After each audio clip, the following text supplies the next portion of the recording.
bisa juga ya menjadi darah daging ke dalam darah kita, sehingga kita tidak lebih dan tidak kurang seperti hewan tersebut nanti kelakuannya.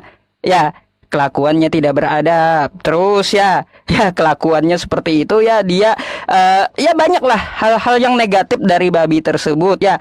Ayam saja ya Mbak ya, ayam itu tidak memakan kotorannya sendiri, kucing itu tidak memakan kotorannya sendiri, tetapi hewan satu ini, babi ini dia bisa memakan kotorannya sendiri. Bayangkan seperti itu. Jadi kalau babi itu kita makan, maka kelakuan dari babi itu yang telah kita makan itu ya, sehingga menjadi darah daging tempat kita, maka nanti kelakuan kita tidaklah lebih jauh dari babi tersebut.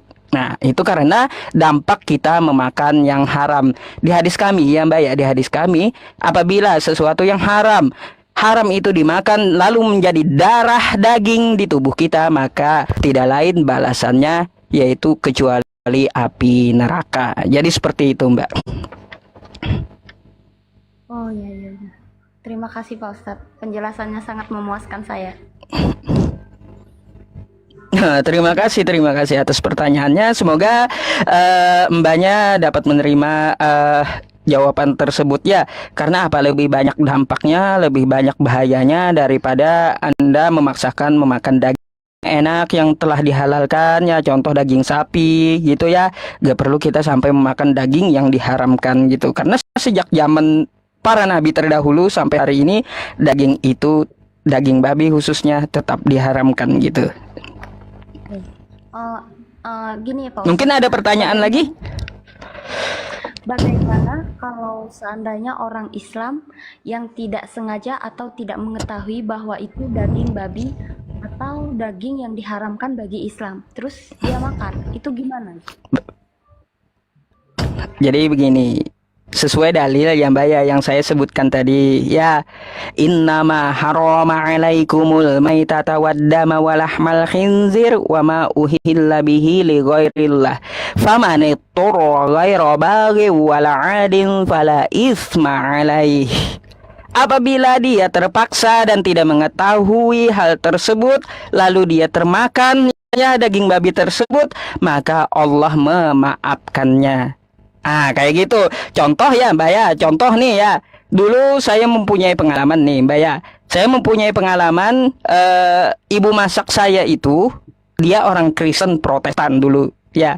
Ketika dia memasakkan makanan saya setiap hari, sewaktu saya bekerja di tambang batu bara, mungkin ada teman-teman saya di sini ya, ketika saya pernah bekerja di tambang batu bara, itu yang memakan saya setiap hari namanya Ibu Naomi.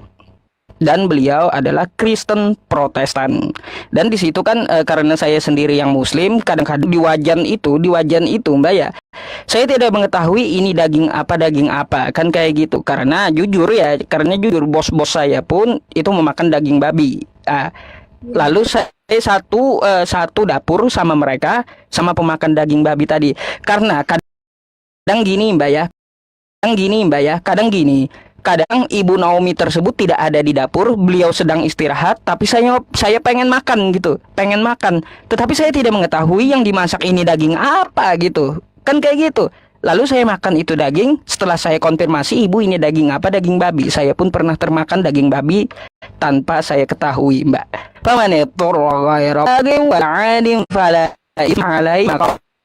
Memaafkan hal itu karena saya tidak menginginkan ya, terus saya memakannya karena dalam keadaan terpaksa, karena ketidaktahuan saya, terus ya karena memang ibunya tidak memberitahu saya sebelumnya. Jadi seperti itu.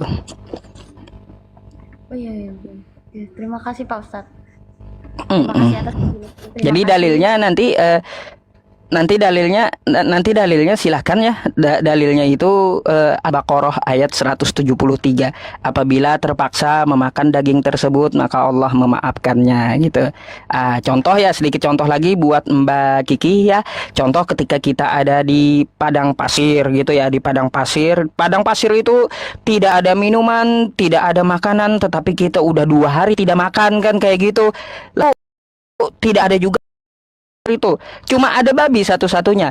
Babi itu ya karena terpaksa boleh kita makan ya, boleh kita makan bukan berarti menjadikan hukumnya itu berubah menjadi halal, tidak. Babinya tetap haram, tapi karena ikroh namanya, karena darurat, karena terpaksa kita memakan daging babi itu, maka boleh kita memakannya hanya untuk bertahan hidup.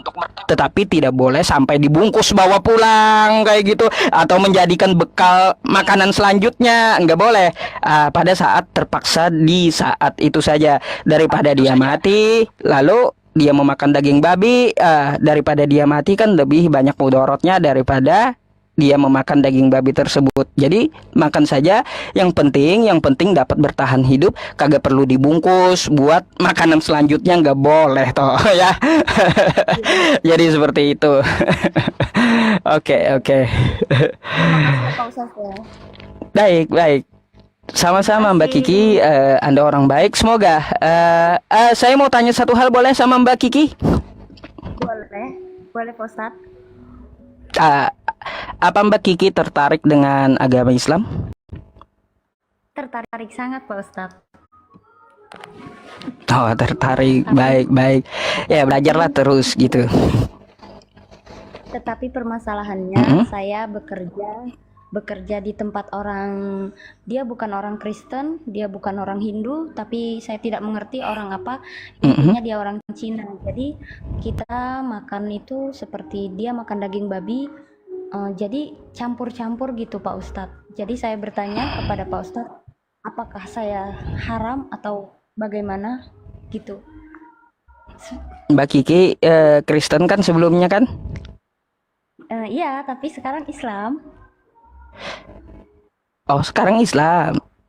Baik, begini, kalaunya sudah masuk Islam, begini ya Mbak ya, ada beberapa pesan untuk Anda. Yang pertama, ketika Anda gabung satu dapur dengan orang-orang Cina ya, Cina khususnya, kan mereka sering tuh makan ular, biawak dan yang lainnya, kan tidak ada aturan, karena prinsip mereka apa yang diciptakan kan itu untuk dimakan kan kayak gitu. Tetapi ketika Anda bekerja dengan orang Cina lalu memasakkan babi tersebut, setidaknya pertama Anda mempunyai penghalang di tangan Anda.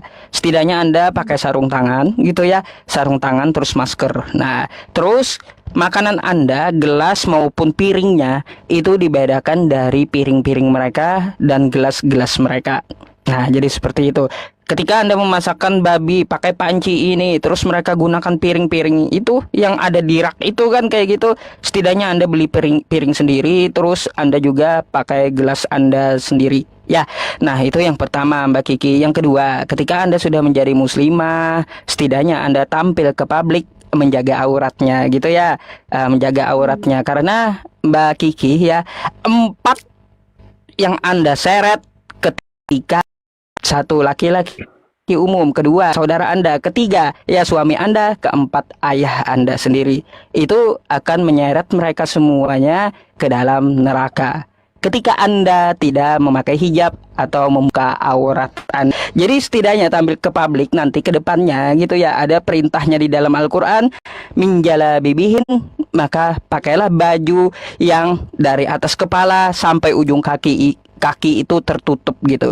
Di dalam agama Islam batasannya itu sesuai dengan hadis, hanya kedua telapak tangan terus wajahnya saja.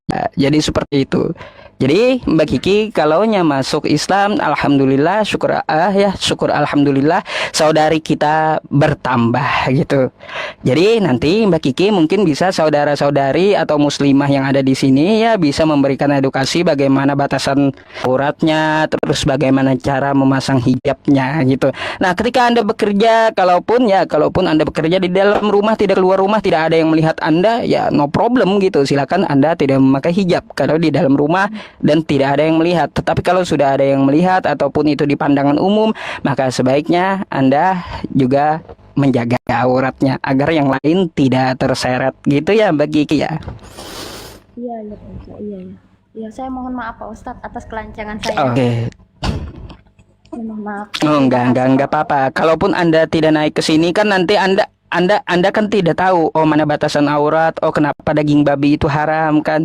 Ya nggak apa-apa, naik aja bertanya meskipun tidak memakai kerudungnya. Ya insya Allah nanti kalaunya Mbak Kiki naik kembali gitu bisa menjaga auratnya. Jadi seperti itu, no problem Mbak Kiki, no problem. Mungkin Mbak Kiki, siapa yang syahadatin Mbak Kiki kemarin itu? Yang syahadatin, bapak, Mm-mm. bapak aku, bapak Oh, Bapak sudah diubah KTP-nya? KTP sudah. Saya tuh gini Pak Mm-mm. Ustadz, Sudah. saya tuh memang lahir dari keluarga Islam, tapi Terus?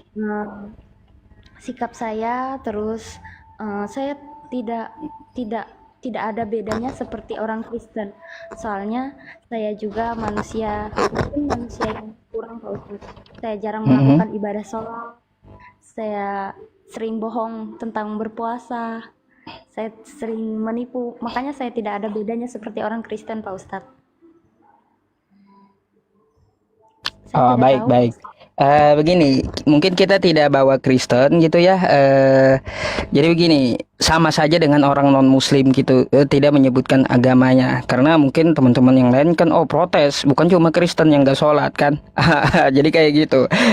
Jadi sama dengan non-Muslim. Memang Mbak Kiki ya, fitrah seorang manusia itu, fitrahnya adalah sholat gitu. Itu fitrah manusia. Jadi yang membedakan kita dengan orang-orang di luar agama Islam itu adalah sholat. Jadi seperti itu. Maka aqimis sholat, tegakkan sholat. Nah, kayak gitu.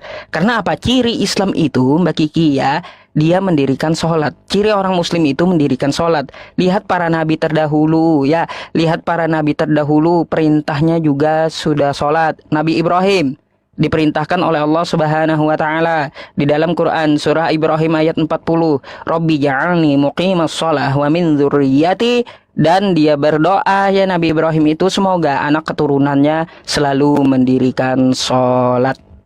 Jadi seperti itu. Terus Nabi Musa juga diperintahkan sholat di dalam Quran surah Toha ayat 14. Innani anallah la ilaha illa ana fa'budni wa aqimis sholata li dzikri. Sesungguhnya aku ini adalah Allah ya, tidak ada Tuhan selain aku, dan sembahlah aku dan dirikanlah sholat untuk mengingatku. Itu perintahnya kepada Nabi Musa. Kepada Nabi Isa pun juga diperintahkan sholat. Quran surah Maryam ayat 31.